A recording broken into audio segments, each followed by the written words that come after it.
안녕하세요. 창성고 학생 여러분. 이번 시간은 1단원, 우리 4-1단원 8.15 광복과 통일정부 수립을 위한 노력 마지막 시간으로 소단원 3, 분단과 통일의 갈림길, 교과서 243쪽에서 244쪽 내용 선생님하고 교과서에서 확인하면서 내용 정리 한번 해보도록 하겠습니다. 여기 이제 보면은 분단이라는 얘기가 이제 벌써 나오고 있죠. 분단과 통일의 이 양 갈림길에 있었던 사건들을 이제 여러분이 이 내용을 통해서 알면 된다라는 겁니다. 역시나 옆에 있는 연표 중요합니다. 여기도 촘촘하죠. 47년 3월에 트루먼 독트린 발표, 47년 11월 유엔 총회, 48년 2월에 유엔 소총회, 48년 4월 제주 4.3 사건, 그 다음 남북 협상 같은 사건들이 주요 키워드들이에요. 그게 지금 연표로 정리가 되어 있는 거니까 이런 것들을 잘 기억을 해야 되는구나 라고 머릿속에 한번 정리를 하고 본문 내용 보도록 하겠습니다. 여기에서 이제 알아야 되는 게 냉전이라는 단어가 이제 본격적으로 등장을 하게 되고, 이 냉전이 동아시아, 특히 한반도에 어떤 영향을 끼쳤는지 여러분이 이해를 해야 됩니다. 그 다음 분단의 위기에서 통일 정부를 끝까지 이 분단된 각각의 정부를 구성해서는 안 된다. 통일된 정부를 만들어야 된다고 주장한 사람들, 그 다음에 수립하려는 노력들이 어떤 게 있었는지 정리를 해야 되겠습니다. 냉전이 시작되다. 2차 세계대전 이후 미국하고 소련은 연합국으로 같이 싸웠다고 했죠. 근데 이제 전쟁이 끝난 후에는 이념 갈등이 시작된다라고 했습니다. 그 다음에 자기들의 이 힘을 슈퍼파워를 놓고 이제 경쟁을 하게 되는 거죠. 국제사회에서 누가 주도권을 질 것이냐. 그러면서 사회주의, 미국은 사회주의, 그 다음 소련은 미국은 자본주의, 소련은 사회주의 체제에 서로 주변국들을 많이 포섭하기 위한 노력들을 했다라는 겁니다. 이런 상황에서 미국 트루먼 대통령이 47년 3월에 사회주의 확장을 저지하겠다라고 선언하는 트루먼 독트린을 발표를 하게 되면서 본격적으로 냉전이 시작된다라는 겁니다. 그렇게 되면서 이제 서로 이제 이념 갈등이 심해지게 된다라는 겁니다. 미국은 서유럽 국가의 경제 부흥을 대대적으로 원조했다. 왜냐하면 2차 세계대전이 직접적으로 일어난 지역이었기 때문에 전쟁의 피해가 굉장히 컸겠죠. 여기에 대대적으로 돈을 빌려주면서 경제 부흥을 지원을 하게 된 거, 이거를 마셜 계획이라고 합니다. 마셜 계획.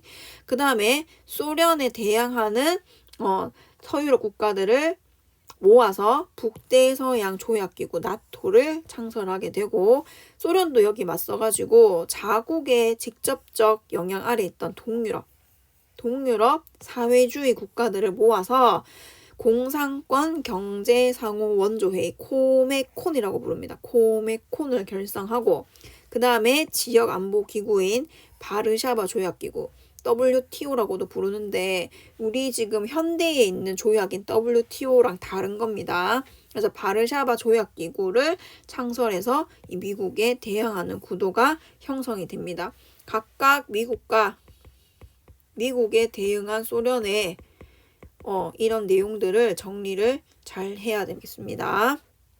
그 다음에 이 유럽에서 진행이 되던 냉전이 더더욱 심해지게 되면서 동아시아에도 영향을 미치게 되고, 미국은 2차 세계대전 끝난 뒤에 일본을 점령하게 되고 비군사화를 추진했지만 냉전이 본격적으로 시작하게 되면서 일본을 뭘로 한다? 반공기지, 그러니까 공산당에 반대하는 기지를 만들기 위해서 다시 뭘 한다? 일본이 이때부터 다시 재무장하게 된다. 재무장이라는 거는 군대를 둘 수 있다라는 거죠.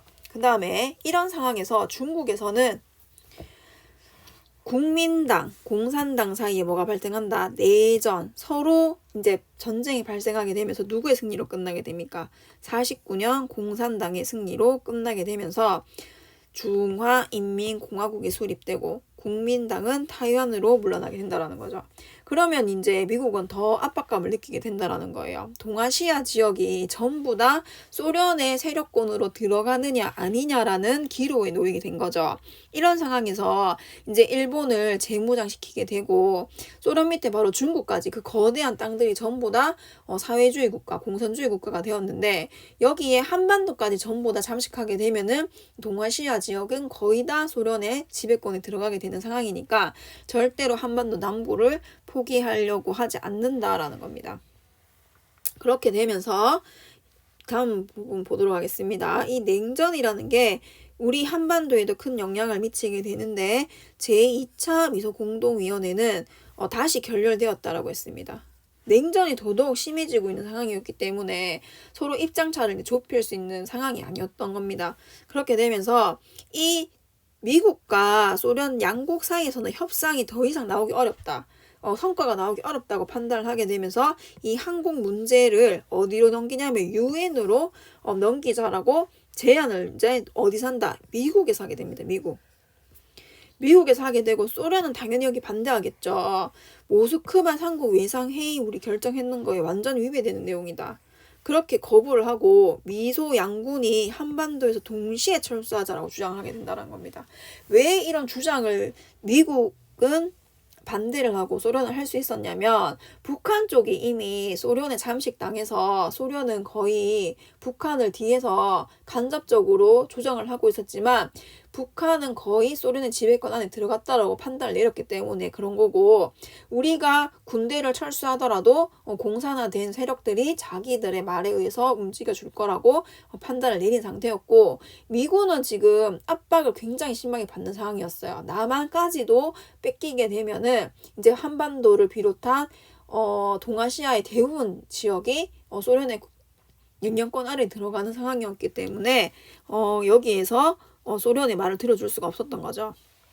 그렇게 되면서 이 미국의 건의에 의해서 제안에 의해서 47년 11월 유엔 총회는 미국의 제안대로 유엔 감시하에 남북 총선거를 실시해서 한국 정부 수립하라라고 결정이 되었는데 당연히 소련은 반대를 하겠죠.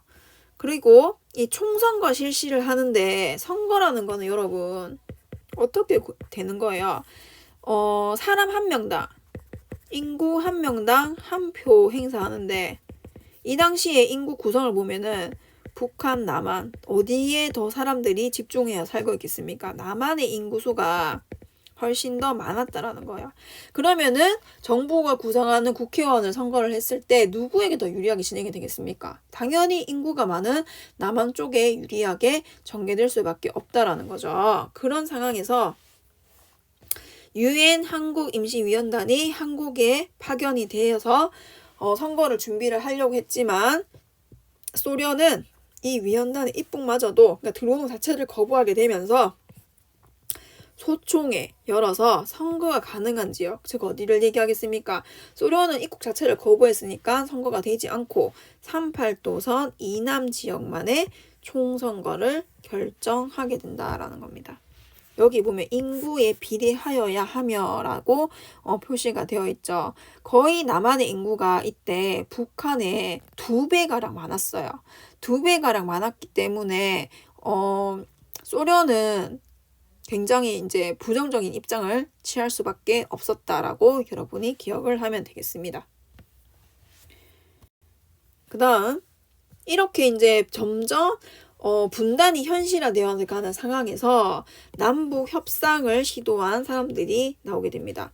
남한 단독 선거가 이미 유엔 소총회에서 결정이 되었고 남한만의 총선거를 실시하기 위한 과정들이 일어나게 되니까 이런 분단을 막으려는 움직임이 일어나게 되는데 김구와 김규식 등은 통일정부 수립을 위한 남북 협상을 추진하게 됩니다. 북한이 여기 응하게 되면서 평양에서 먼저 남북 협상을 하게 되고 48년 4월 주요 지도자, 정당, 사회단체 대표자들이 해외 회의를 개최하게 됐고 성명서까지 발표를 하게 되지만 이거는 이제 우리끼리 얘기한 거지 소련 측과 미군 측이 협의가 된 내용도 아니고 그 다음에 유엔 측이 이미 총선거를 하기로 결정이 된 상황이었기 때문에 남북 분단을 막기에는 이제 역부족인 상황이었다라고 기억을 하면 되겠습니다.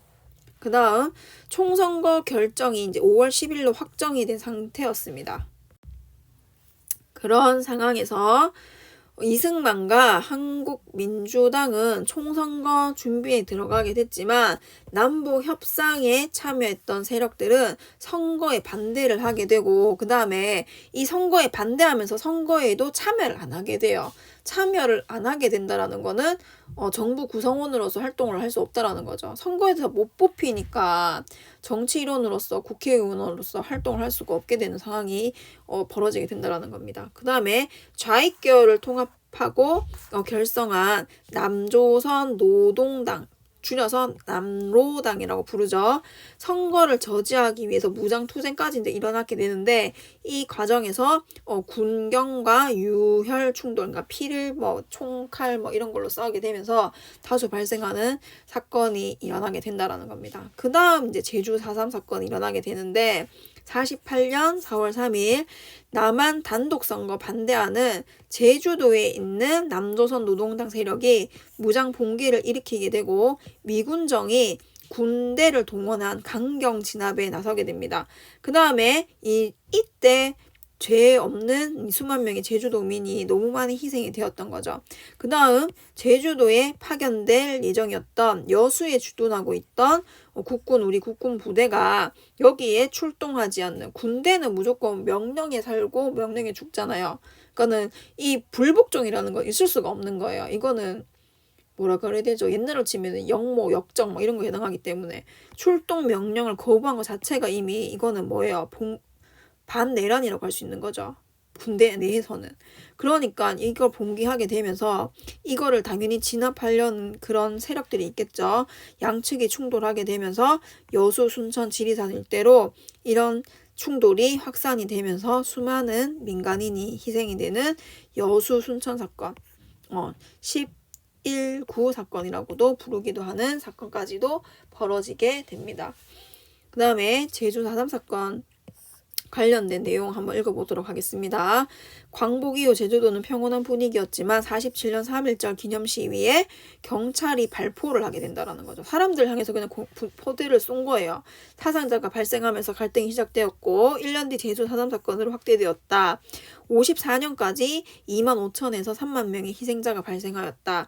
그 다음에 4.3 사건은 반공이 올렸기 때문에 반세기 가는 침묵 속에 있다가 민주화 진전되면서 진상규명 작업이 시작되었고 2000년에 4.3 사건 진상규명 희생자 명예회복 관련 특별법이 제정되면서 진상조사 진행되었고 진상조사 보고서 발간되고 이런 과오들을 인정하고 피해자들이 공식적으로 사과한 사건들이 그러니까 최근에 일어나게 됐고 지금은 이제 많은 사람들에게 알려지게 되면서 많은 책들도 나오고 하고 있죠. 이 관련된 책들 이제 온라인 수업 기간 끝나고 나면은 선생님하고 어떤 책들이 있는지 한번 살펴보는 그런 시간 가지도록 하겠습니다. 그래서 이번 시간은 이제 분단으로 가는 그 길목에 있는 사건들까지 선생님하고 한번 살펴봤습니다. 그래서 교과서 내용은 이 정도로 정리를 하고 다음 시간에 학습지로 여기 있는 내용들 다시 한번 시기적으로 쭉 정리를 하는 시간 가져보도록 하겠습니다. 교과서 245쪽 245쪽은 선생님이 따로 풀이를 해주진 않을 거예요. 그런데 교과서 보고 풀어보세요. 꼭 풀어봐야지만이 되는 내용 확인이니까 꼭 확인을 하고 그 다음에 이 단원까지 해서 성찰일기 하나 쓰기입니다. 그러면 지난 시간하고 이번 시간하고 총 2개가 지금 쓰여져 있어야 되는 거예요. 그래서 이번 시간은 이것으로 마치도록 하겠습니다. 수고했습니다.